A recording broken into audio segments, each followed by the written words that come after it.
Hey everyone, welcome to Be the Change. My name is Lily Mott, and today I'm going to be talking about how change comes when we give back. So, in today's episode, I'm going to be addressing the elephant in the room that we've all been dealing with for far too long now. It's an issue that has affected everyone's lives in some capacity, and if you're anything like me, you're probably sick and tired of dealing with it. Yep, you probably guessed it.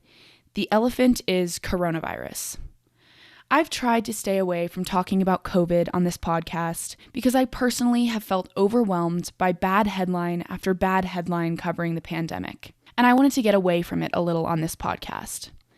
However, as students and teachers are heading back to school, and as a college kid myself, it's been tough to avoid. So, instead, I wanted to highlight an organization called CovEducation that is combating the effects of COVID in schools across the country. So, let's get started. I spoke with Anne, who is part of the CovEducation managing team and a rising senior at Harvard University, studying anthropology and global health. She is interested in educational and health inequity in the United States. So, when the pandemic hit and students of all ages had to turn to virtual learning, these inequities became more obvious than ever before. Anne and a group of students from Harvard and MIT joined together in March to create a nonprofit called CovEducation, with the mission of continuing kindergarten through 12th grade education in the U.S. I asked Anne to tell me more about the process behind creating CovEducation, and she told me about their mission and goals as an organization.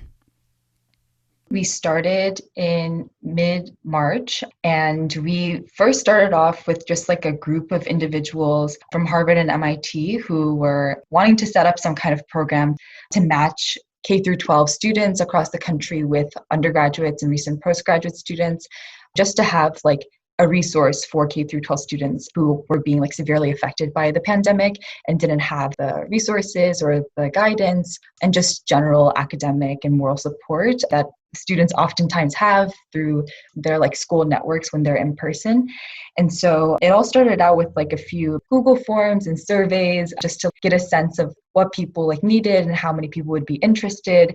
And kind of within the first few days, we had a few hundred signups, which was very impressive to see how quickly this garnered interest. And eventually a group of us decided that we wanted to make something a little bit more official out of this because there was so much interest and there seemed to be such high demand. And that was how CovEducation was born. And by the end of March, I believe we had close to 1,000 signups on the student side who are wanting to be paired with a mentor who is in college or just graduated from college. And we wanted to make this program basically an opportunity for young students, all ages K through 12, to be able to have a support figure both in their academic life and also beyond their academics, just to have some kind of role model, someone to touch base with throughout these difficult months, and it's still ongoing. So right now, I'm proud to say that we have over 4,000 mentors who are enrolled in our program and almost 3,000 mentees who are paired with,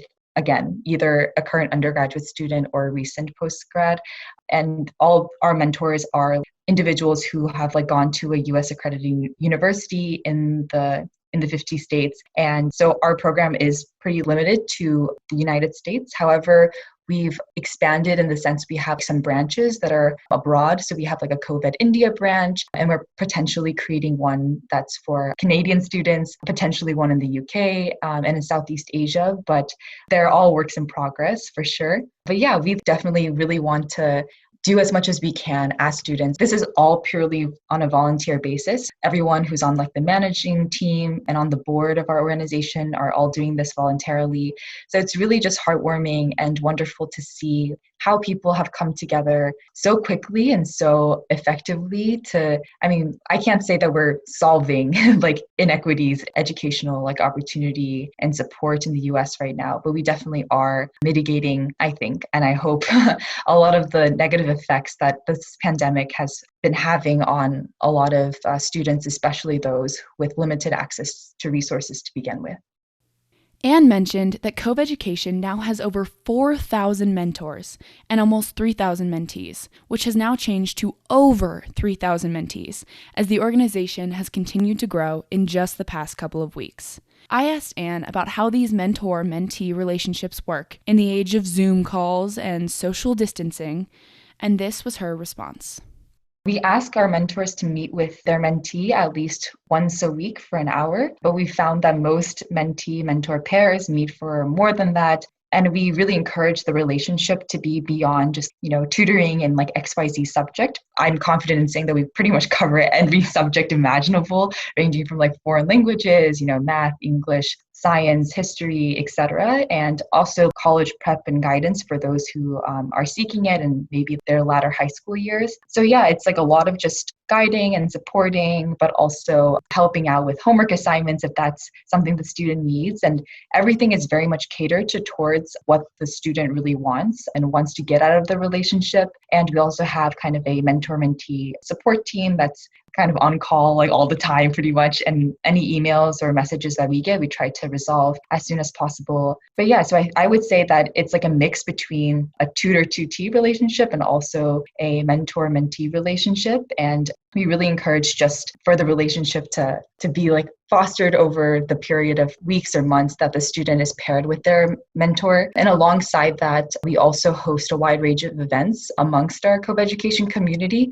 So for instance, we held a college fair where we had like over 250 students talk about their college experience, and we had representatives from many different universities from all over the country speak about what their experience is like at their respective colleges, but also how they prepared in their college application process and like what they're studying, their hobbies, which I think was such a wonderful way to expose students, especially those in high school, with the kinds of opportunities that exist in college and beyond. We also held a career panel where we brought in experts from many different fields, ranging from medicine, entrepreneurship, engineering, education. And it was such a wonderful time to see so many students engaged in really like intimate conversations with our panelists in a setting that was specially prepared for the students that are part of our community. And yeah, we also have an ongoing speaker series. So all of these things, I think, just really aims to make our community feel like a community, even though we're doing everything virtually. And the fact that so many of our mentees have stuck with the program and people seem so willing to, continue to spend hours upon hours helping each other and helping others, complete strangers at the beginning of the program. And by the end, it's just like a heartwarming thing to see all the way through.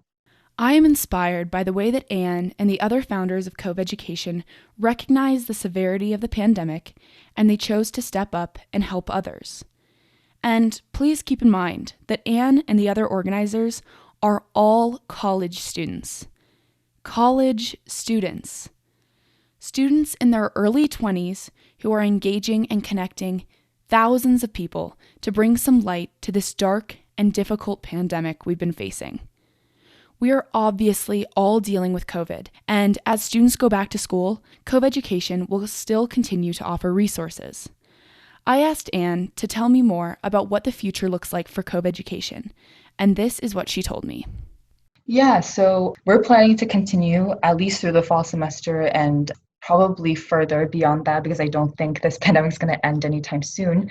But yeah, like our main mode of support is through this one-on-one pairing. And as I mentioned, we have like around 1,000 mentors in surplus. So we are looking for more signups, especially for students who are in positions or situations with limited access to resources.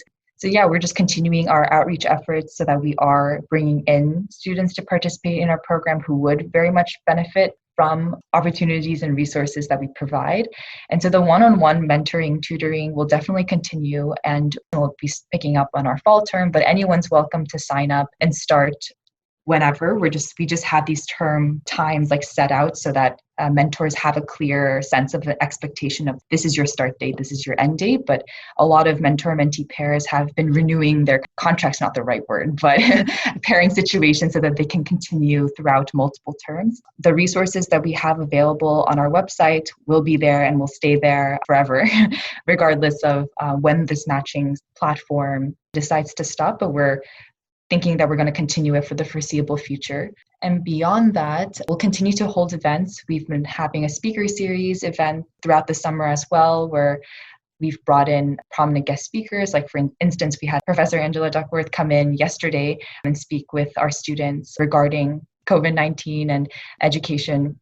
That's going to be held like virtually in the fall.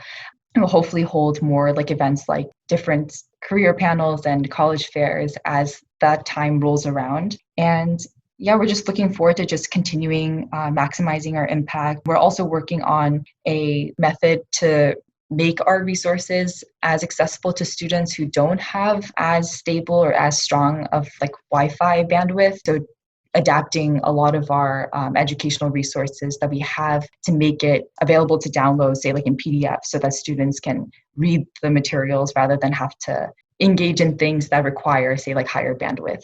So those are some things that we're looking forward to in the coming months. And we welcome also just individuals who want to help out, whether it's in outreach or want to sign up as a mentor. And also if you or anyone listening to the podcast, whether it's yourself or know anyone who would benefit from our program as a mentee, we really encourage you to sign up as well. If you're feeling overwhelmed by all of the bad COVID news, I would really encourage you to maybe work as a mentor, or refer a mentee, or donate, or even just learn more about CovEducation. This group of college kids came together to create change, and they are positively impacting a network of thousands of mentors and mentees during this tough time. One of my favorite quotes, if not my absolute favorite, is noblesse oblige, which means, to whom much is given, much is expected. I think CovEducation embodies those words of wisdom perfectly. CovEducation's founders recognized their privileges as students at great schools, and as they were being sent home, they used their resources to create an organization dedicated to giving back to those who may be less fortunate or who may live in tougher situations than theirs. The thousands of mentors committing their time to CovEducation are also great examples of noblesse oblige. They're all college students or college-educated adults who are using their knowledge and abilities to give back to their K-12 mentees. Coronavirus has affected everyone in some capacity, but it's also given people time to step back from their busy lives and slow down to help others who need it. Throughout the pandemic, it's really helped me to remember that while my plans have changed, there are so many people being affected by coronavirus worse than I've been. And CovEducation gives people the opportunity to support others and build community in this really dark and scary time. If you've been inspired by their work, consider supporting CovEducation and maybe even join their community as a mentor, because change comes when we give back. Thank you so much for listening to this episode, and you can connect with CovEducation on Instagram and Twitter at CovEducation. For more information about the organization, check out their website, which is linked in the description of this episode. If you want to talk about anything I mentioned, please reach out to me by email at lily@bethechangepodcast.org or on Instagram at bethechangepodcast. Tune in for my next episode, but until then, be the change you wish to see in the world. Bye, guys.